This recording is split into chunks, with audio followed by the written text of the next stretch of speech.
aplikasinya. Secara tujuan ya, secara tujuan kita kalian semua juga sudah paham. Ini tujuan secara umum, Dek. Jadi kita tahu apa sih kecerdasan buatan itu filosofinya. Terus kita dapat menerapkan semua metode yang ada di kecerdasan buatan itu untuk sebagai solusi untuk menyelesaikan permasalahan, baik secara kita secara individu, secara kelompok ataupun bekerja sama dengan yang lainnya, ya. Lalu secara khusus ya, kalau sambungannya dengan filosofi, berarti kita temuan ini kita bisa tahu definisinya, kita juga tahu kira-kira disiplin ilmu apa saja yang berhubungan dengan kecerdasan buatan, dan berikutnya adalah bidang-bidang apa yang dapat diselesaikan oleh kecerdasan buatan. Nah, oke, silakan secara definisi kita kalian bisa sepakat ya dengan penjelasan ini ya.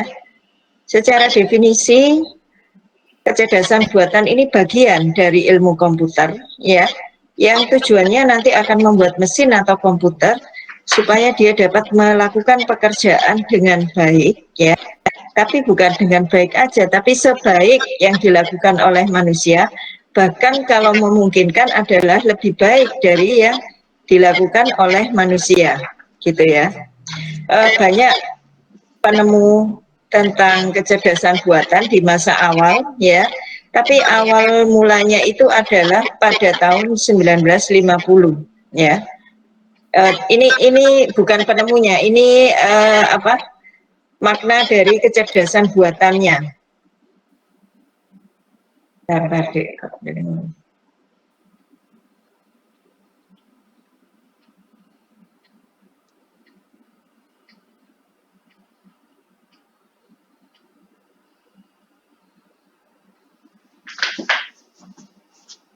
Nah, Dek, ini macam-macam definisi dari kecerdasan buatan, nanti bisa kalian baca sendiri, mohon maaf tidak saya baca satu persatu ya, karena pada dasarnya intinya sama ya. Ya, ada beda tipis ya, misalkan ini John McCarthy 56.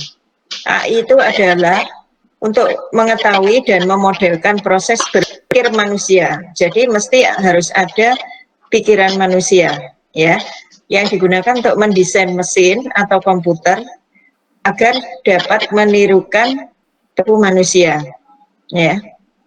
Yang si Simon juga menyebutnya bahwa kawasan penelitian dengan instruksi pemrograman komputer ya, yang nantinya dengan pandangan manusia itu disebut cerdas ya. Artinya itu ya masih seputar itu ya. Si Richard Knight ya juga seperti itu. Di program komputer ya yang dapat dilakukan dengan baik oleh manusia. Ensiklopedia juga seperti itu ya. Bagian ilmu komputer yang akan merepresentasikan pengetahuan lebih banyak menggunakan simbol ya. Yang selanjutnya informasi itu akan dilakukan dengan metode heuristik ya. Metode heuristik ini metode pencarian, Dek, ya. Metode heuristik dan dengan berdasarkan sejumlah aturan. Ya. Nah, ini kalau dipecah satu-satu, cerdas ya, karena kecerdasan buatan, cerdas itu berarti ada pengetahuan, ada pengalaman. Lalu kemudian supaya mesin itu bisa cerdas ya, maka dia harus diajari ya, harus dipelajari, diberi pengetahuan, diberi kemampuan untuk menalar ya. Nah, kalau pada pembelajaran AI, maka dia harus dilakukan data training. Jadi data atau referensi yang dimiliki itu atau fitur-fitur yang dimiliki harus ditanam. Nanti kalau ada data baru untuk bisa dilakukan rekognisi atau dilakukan pencarian, maka dia dapat memberikan jawaban yang benar ya, secerdas manusia berdasarkan referensi yang sudah dia pelajari, gitu ya, Dek ya. Jadi bagian utama dalam kecerdasan buat ada dua. Yang pertama adalah pengetahuannya atau knowledge-nya. Yang nanti dinulit ini isi fakta, pemikiran dan hubungannya atau relasinya. Sedangkan yang kedua, bagian kedua, setelah punya pengetahuan, dia harus motor inferensinya. Motor inferensi ini adalah kemampuan untuk menarik kesimpulan, ya. Jadi nanti kalian akan mencoba software Prolog namanya, ya, yang modelnya adalah kita memasukkan sejumlah fakta, lalu kita menjalankan semacam query, ya, untuk melakukan mesin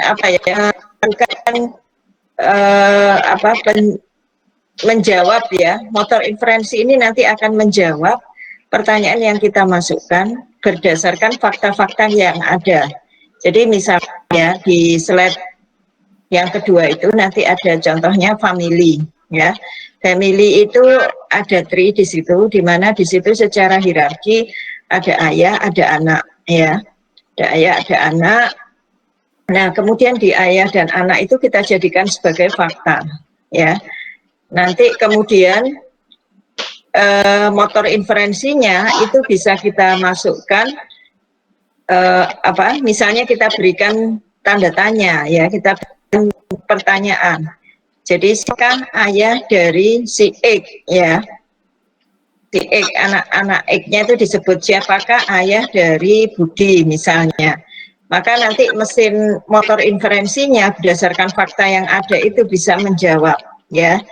Jawabannya ayahnya Budi itu siapa, ya. Tentu saja merujuk pada fakta-fakta yang ada, ya. Jadi sifat motor inferensi adalah memberikan kemampuan untuk menghasilkan kesimpulan, gitu ya, Dek, ya. Bisa dipahami ya sampai di sini. Nah, ini tadi dua poin ini, dua hal ini harus ada basis pengetahuannya, harus ada mesin inferensinya. Semua permasalahan yang masuk akan dikelola di sini, di black box ini, yang nanti akan menghasilkan solusinya. Nah, ini perbedaan-perbedaan dari kecerdasan buatan dan kecerdasan alami. Pertama yang buatan itu 1, 2 ini, ya, yang buatan dia lebih bersifat permanen. Silakan dibaca slide-nya, ya. Lebih bersifat permanen, ya. Kecerdasan alami berubah-ubah, ya. Kenapa kok bisa berubah-ubah? Wong alami loh, ya. Yang pikiran yang dibuat oleh Allah Subhanahu wa Ta'ala bisa berubah-ubah, ya, karena ini sifat manusia. Kita ada capeknya, kita ada mempunyai emosi, kita ada mempunyai ketidaktelitian, ya, seperti itu. Sehingga ini disebutkan bahwa kalau buatan malah keuntungannya adalah dia lebih tetap, ya. Sistem komputer itu sifatnya tetap, tidak ada perubahan dan mungkin berubah secara sendiri, ya. Jadi program komputer itu tidak punya sifatnya manusia yang ada pengaruh capek, tidak teliti, dan juga mungkin pelupa. Lalu poin berikutnya, kenapa kecerdasan buatan itu menjadi diperlukan? Karena lebih mudah untuk diduplikasi dan disebarkan. Dia akan bisa melakukan sumber pengetahuan dari satu orang yang lainnya, ya, begitu ya. Lalu kemudian di sini duplikasinya itu nanti akan dimasukkan dalam sistem komputer, ya. Oke, ya, sehingga dapat dipindahkan dengan mudah ke komputer yang lainnya. Tapi kalau manusia tidak mudah untuk bisa melakukan sharing duplikasi itu, gitu ya. Ini ada 6 poin kelebihan dari kecerdasan buatan. Nomor 3 adalah dia lebih mudah, ya. Lalu kemudian sifatnya konsisten. Lalu yang kelima adalah dapat didokumentasikan, ya. Lalu yang 6 juga dapat mengerjakan semua tugasnya itu dapat lebih cepat, ya, dibandingkan apa yang dilakukan oleh kecerdasan alami. Yang alami kelebihannya, ya, pasti tidak perlu data yang banyak terus dipelajari, dicari trennya, Tapi kalau yang kecerdasan alami itu relatif kita bisa adaptif ya, adaptif, bisa lebih kreatif ya. Kemudian dia memungkinkan orang untuk menggunakan pengalaman atau pembelajaran secara langsung. Jadi tidak butuh waktu untuk belajarnya ya. Sedangkan yang poin 3, pemikiran manusia dapat dipakai secara luas. Kehandalannya juga nanti kalian kalau bicara tentang AI pasti bicaranya adalah metode robust, metode yang handal ya. Nah, yang disebut kecerdasan alami ini pasti secara apa itu kemampuan itu akan lebih handal, lebih robust ya. Ya, dibandingkan kecerdasan buatan yang sangat terbatas. Ya, kalau sejarah silakan dibaca sendiri. Intinya kecerdasan buatan ini awal sekali dulu ditemukan oleh si Alan Turing pada tahun 50. Alan Turing ini seorang matematikawan ya, matematikawan dari Inggris ya. Matematikawan dari Inggris itu, nah ini disebut alatnya si Alan Turing ini karena penamanya si Turing maka disebut dengan mesin Turing ya. Nah, mesin Turing ini di situ sistemnya adalah satu permainan yang mana dia fungsinya seperti sistem pakar, Dik. Jadi mesin ini akan menyamar seolah-olah ada orang di dalamnya, ya. Jadi dia nanti akan memberikan respon terhadap pertanyaan-pertanyaan yang diajukan, sehingga seolah-olah si Turing ini nanti adalah sebuah mesin yang membuat orang lain itu percaya bahwa mesin Turing itu dapat berkomunikasi dengan orang lain, ya. Jadi dia dapat menjawab pertanyaan, ya. Maka dapat dikatakan bahwa mesin itu cerdas, ya. Nah, sejak penemuan yang ditemukan atau yang dipublikasikan oleh si Alan Turing itu, maka itu dicatat sebagai tonggak awal dari terapan dari si AI ini, ya. Kemudian nih sejarahnya juga ya. Sejarahnya di sini juga ada Ferranti, mesin Ferranti Mark 1. Kemudian di sini juga ada John McCarthy tahun 56 ya. Masih pada awal-awal ya, AI pada awal-awal. Lalu kemudian di sini juga tahun 70-an Joel Moses ya. Ini yang dilakukan ya. Lalu kemudian tahun 80-an ya. Jadi kalau kalian mau bikin time chart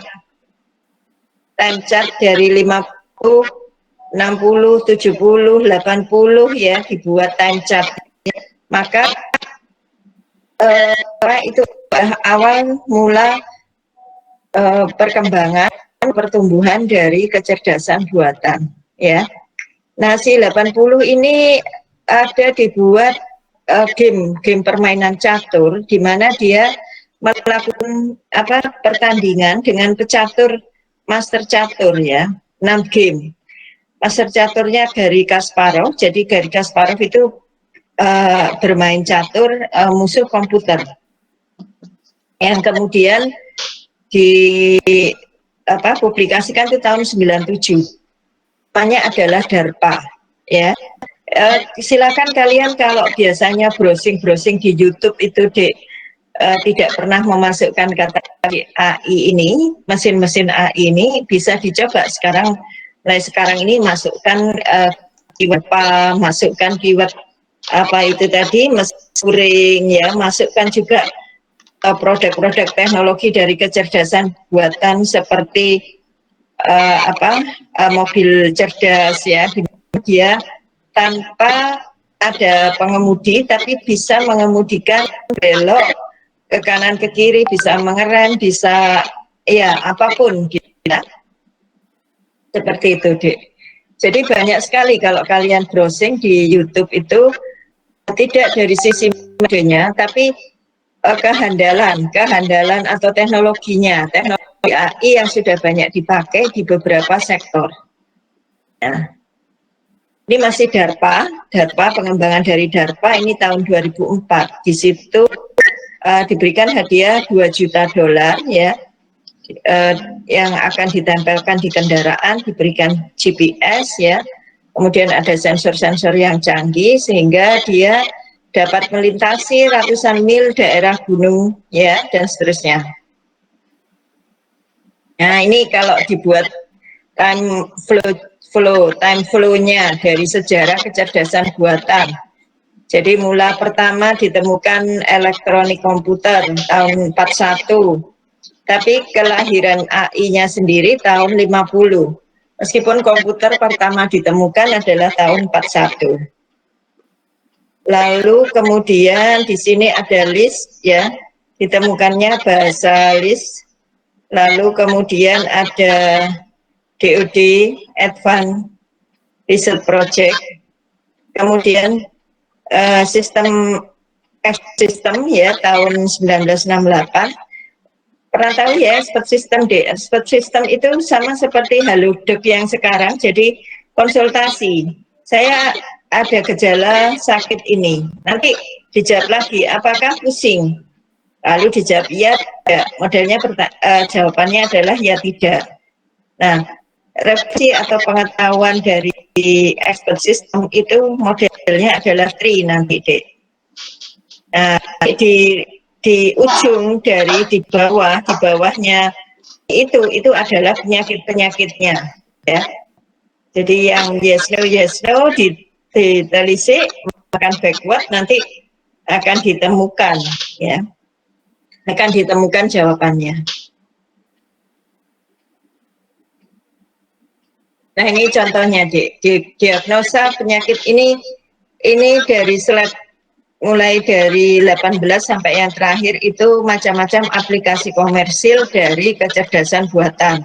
Yang pertama sistem pakar. Ini sistem pakar ini contohnya ini. Apakah Anda demam? Iya. Apakah Anda sakit kepala? Iya. Apakah Anda merasa nyeri saat berbicara atau menelan? Iya. Apakah Anda batuk? Iya. Apakah Anda juga mengalami nyeri tenggorokan? Kemudian selaput lendirnya berwarna merah dan bengkak? Maka nanti ketemu jawabannya. Kalau cabang-cabangnya itu masuk kemana saja ianya, maka kita bisa memberikan kesimpulan penyakit Anda adalah tonsilitis. Seperti itu. Teknologi yang kedua adalah natural language processing. Jadi pengolahan bahasa alami ini adalah melakukan komunikasi dengan komputer dengan menggunakan bahasa sehari-hari. Jadi ini bisa memasukkan komputer kalau semua file, maka komputer nanti akan menjalankan delete ya, perintah delete asterik misalkan seperti itu. Jadi ini banyak dipakai untuk sistem translator gitu ya. Lanjut, kemudian ini sistem speech recognition. Ya, jadi menerjemahkan alat untuk tunawicara. Saya percepat ya. Kemudian di sini ada aplikasi SMS. Lalu kemudian ada robot dan sistem sensor. Kemudian ini yang banyak dipakai di computer vision. Computer vision identifikasi kebanyakan, identifikasi dengan sidik jari maka bisa diketahui ini milik siapa. Tulisan tangan juga akan bisa diidentifikasi ini tulisan siapa. Lalu kemudian intelligent computer aided instruction ini bisa dipakai untuk belajar Inggris ya. Nah ini bukan teknologi, tapi ini menunjukkan kalau komputer zaman dulu ini besarnya sak lemari ini Dek ya. Ini sing DARPA itu. Jadi tahun 97 ada pertandingan catur Deep Blue yang dikembangkan oleh IBM, di mana dia IBM ini dilakukan oleh Feng Xiong ya. Pertandingan catur tingkat dunia ini, maka dia akan bertanding melawan Garry Kasparov ya dengan 6 kali putaran. Kemudian ini di sini tentang game ya. Nah, AI tidak bisa ditinggalkan dari game yang saat ini ada ya. Semua teknologi game itu pasti membutuhkan AI atau AI.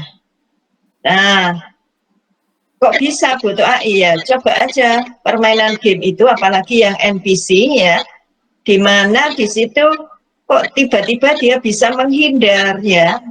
Game-game sederhana Pac-Man atau game yang sudah internet sekarang, Mobile Legends dan sebagainya, itu pasti ada strategi yang otomatis sudah diterapkan pada setiap tokoh karakternya, sehingga dari situ pada saat kita bermain melawan komputer, nah si komputer itu tetap mempunyai trik untuk menang. Ya, dia tahu ya apa-apa aturannya, dia tahu harus bergerak kemana, dia tahu kalau musuhnya bergerak ke kiri, dia harus pergi kemana, seperti itu. Ya, oke, sehingga kemudian game playing ini pasti adalah salah satu teknologi pemakaian dari AI. Kemudian nih, kecerdasan buatan aplikasi komersil ini sebuah konversasi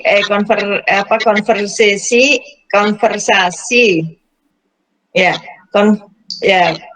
percakapan, apa sih kok tak bahasa Indonesia kan ya, percakapan antara seseorang dengan Jupiter ya, misalnya melalui telepon. Jadi pertanyaannya, terus kemudian dijawab bagaimana, nanti tanya lagi ini tentang prediksi ramalan cuaca, silakan dibaca itu. Jupiter akan menyapa, "Hai, welcome to Jupiter ya, di MIT Lab for Computer Science Weather Information System. This call is being recorded and for system development. You may hang up or ask for help at any time. How can I help you?" Ya, jadi dia menawarkan diri untuk membantu kalau kita ingin tahu cuacanya. Bagaimana?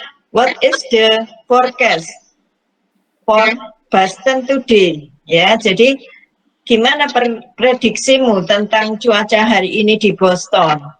Ya, lalu ini disebutkan selama prosesnya diputarkan lagu menunjukkan ini ya, lagu Jeopardy ini ya yang dimainkan, lalu kemudian selama 7 detik ya, lalu dari situ nanti akan muncul ya Jupiter akan menjawab, "In Boston this afternoon partly sunny and windy, high around 50, tonight clear." Ya, jadi malam itu terang ya, around 35.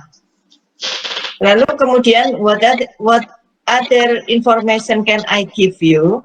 Adalah kita informasi yang kamu butuhkan.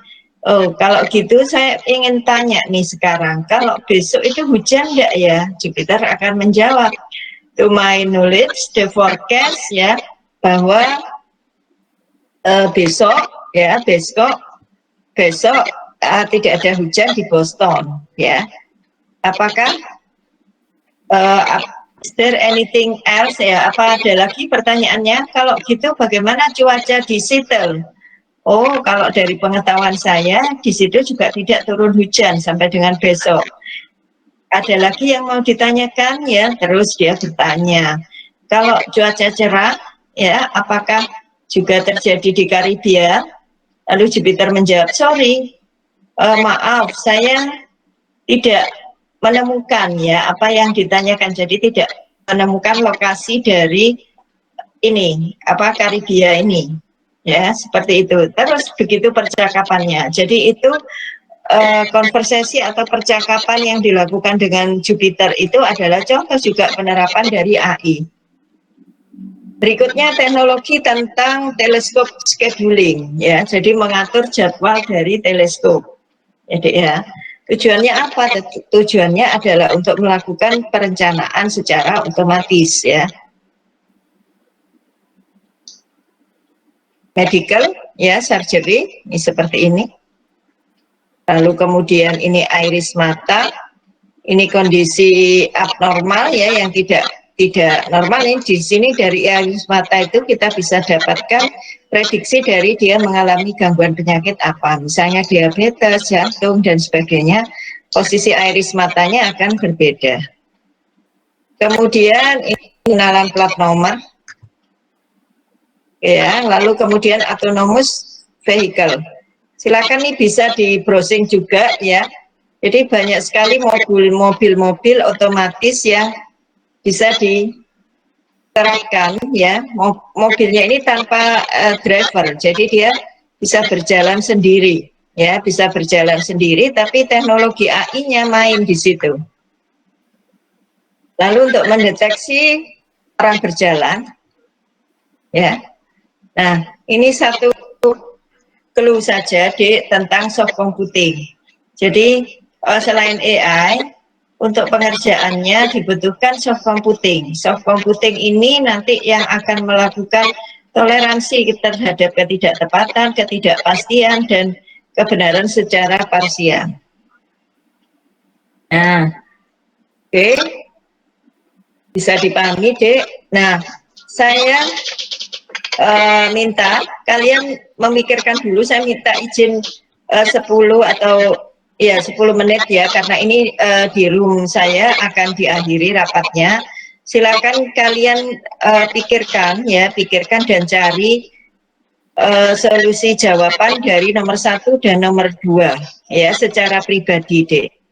Jadi dicari artikel tentang definisi dari kecerdasan buatan ya, contohnya seperti yang tadi, tapi cari artikelnya. Yang kedua adalah mencari tentang aplikasinya atau teknologinya. Ya, seperti tadi ada NLP, tapi silakan dicari teknologinya. Jadi mungkin di situ tidak disebutkan tahunnya. Nah, ini sekarang kalian cari berdasarkan tahunnya. Seperti itu ya. Nanti saya pada saat masuk lagi, kita akan lanjut. Nanti nomor 1, 2 ini harus kalian bukan ya. Ini harinya Rabu, Kamis, Jumat. Nanti diunggah hari Jumat.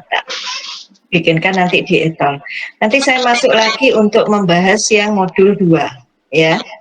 Oke ya, bisa dikerjakan mandiri dulu ya. Mohon maaf sekali, Dek, ini karena bersamaan dengan rapat ya, dengan rapat yang harusnya itu akan diadakan tadi jam 5, tapi teman-teman jam 4 ya, malah ya. Saya senang sekali karena tidak crash dengan jadwal mengajar ini, tapi ternyata digeser karena ada beberapa teman yang tidak bisa, begitu ya. Oke, Dek ya, silakan dicoba dulu. Oh, kalau kalian tanya ini, carilah tema-tema PA di PEN ya, ini banyak sekali. Sekarang ada yang mendengar ya bahwa sekarang teknologi AI ini sudah masuk ke teknologi cloud computing. Jadi pernah ya mendengar tidak lagi jaringan saraf tiruan, tapi sudah menjadi konvolusional neural network CNN, di mana di situ nanti kembangannya dengan data science, kembangannya dengan big data, dan sebagainya. Ya, oke, saya minta kalian untuk nomor 1 dan nomor 2. Yang PA ini kita tidak memungkinkan untuk melakukan pembacaan di perpus atau di media yang ada, walaupun online juga bisa. Saya lebih yang nomor 1 dan nomor 2 ya. Tetap keluarnya tidak boleh sama ya, masing-masing ya. Tidak tulis tangan, silakan di browsing aja. Lalu kemudian dibuat ya, resumnya itu nggak usah banyak-banyak, boleh 1 paragraf saja tentang artikel tersebut gitu ya. Lalu perhatikan tahunnya juga, Dek ya. Tahunnya adalah maksimum 3 tahun terakhir. Kecuali tentang yang artikel pengenalan kecerdasan buatan, itu pastinya bebas tahunnya ya. Tapi yang teknologi, yang aplikasi ini itu maksimal 3 tahun sebelumnya. Jadi ini sekarang 2021, 20, 19, 2018 ya. Paling lama 2018. Oke ya. Silakan dicari ya nomor 1 dan nomor 2. Saya tak masuk room yang sebelah dulu ya. Luar.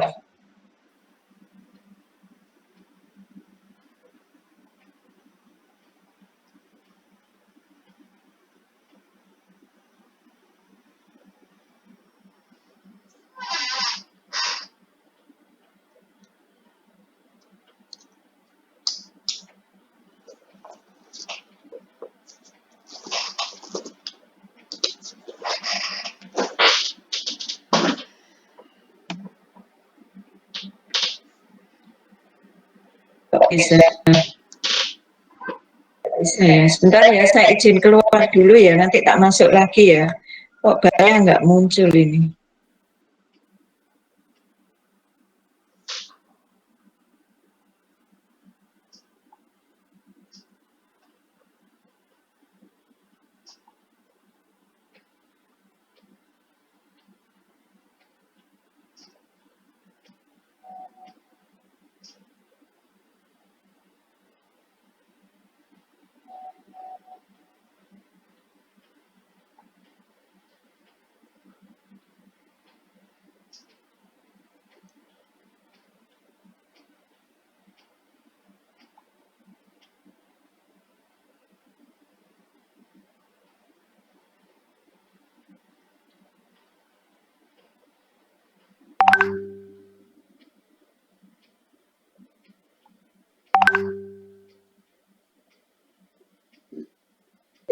Ya, izin ke room sebelah dulu.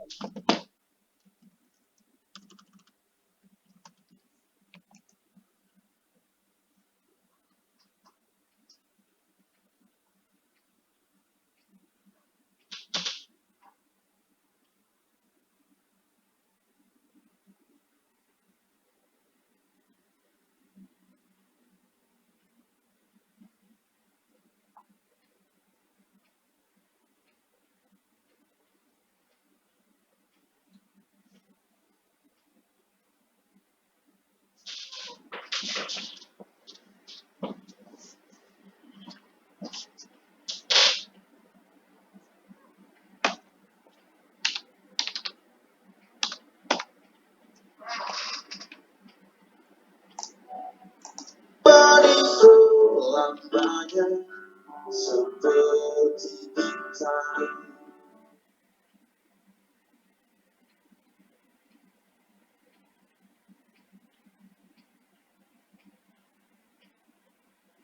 temukan peluang-peluang baru dengan platform trading Binomo. Binomo, mitra trading Anda yang jujur.